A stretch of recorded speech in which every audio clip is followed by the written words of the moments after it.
জামায়াতে ইসলামীর আমির ডাক্তার শফিকুর রহমান সারা দেশে আগুন লাগিয়ে দিয়েছেন। এই যে ঈদুল ফিতর উপলক্ষে বিভিন্ন দেশের কূটনৈতিককে জামায়াতে ইসলামী আমন্ত্রণ করেছিল এবং সেই সমস্ত কূটনৈতিকেরা জামায়াতে ইসলামীর আমির এবং দলের অন্যান্যদের সাথে শুভেচ্ছা বিনিময় করতে জড়ো হয়েছে।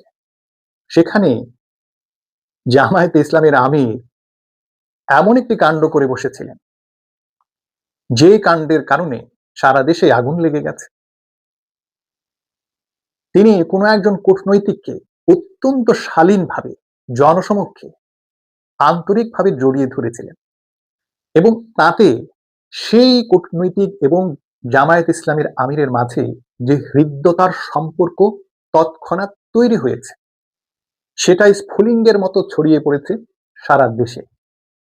ডাক্তার শফিকুর রহমানের মতো একজন ব্যক্তি যে এই ধরনের খুনসুটি করতে পারেন, তা আমাদের অনেকেরই ধারণার বাহিরে ছিল। এবং এই যে কাণ্ডটি তিনি করেছেন, সেই কাণ্ডে যে আগুন লেগেছে সারা দেশ জুড়ে, তাতে যে অনুভূতি হচ্ছে তা একেক পক্ষের কাছে একেক রকম। যেমন ধরুন, জামায়াতে ইসলামীর কাছে সেটা বাজি পোড়ানোর অনুভূতির মতো। আপনাদের মনে থাকবে, ছোটবেলা শবে বরাত উপলক্ষে আমরা কোনো এক সময় বাজি পোড়াতাম এবং সেখানে আমরা ফুলঝুরি নামক এক ধরনের বাজি পুড়িয়ে পুলকিত অনুভব করতাম। সেই একই অনুভূতি হচ্ছে জামায়াতে ইসলামীর নেতা কর্মী সমর্থকদের মধ্যে।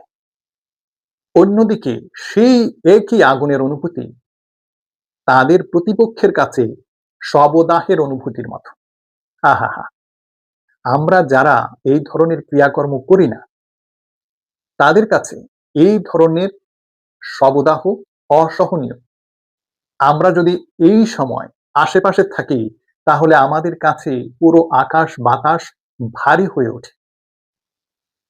সেই একই অনুভূতি হচ্ছে আমাদের জামায়াতে ইসলামী প্রতিপক্ষের ছাত্রীদের শরীরে, তাদের জ্যান্ত শরীরে যেন সেই শবদাহের আগুন লাগিয়ে দিয়েছেন জামায়াতে ইসলামীর আমির ডাক্তার শফিকুর রহমান।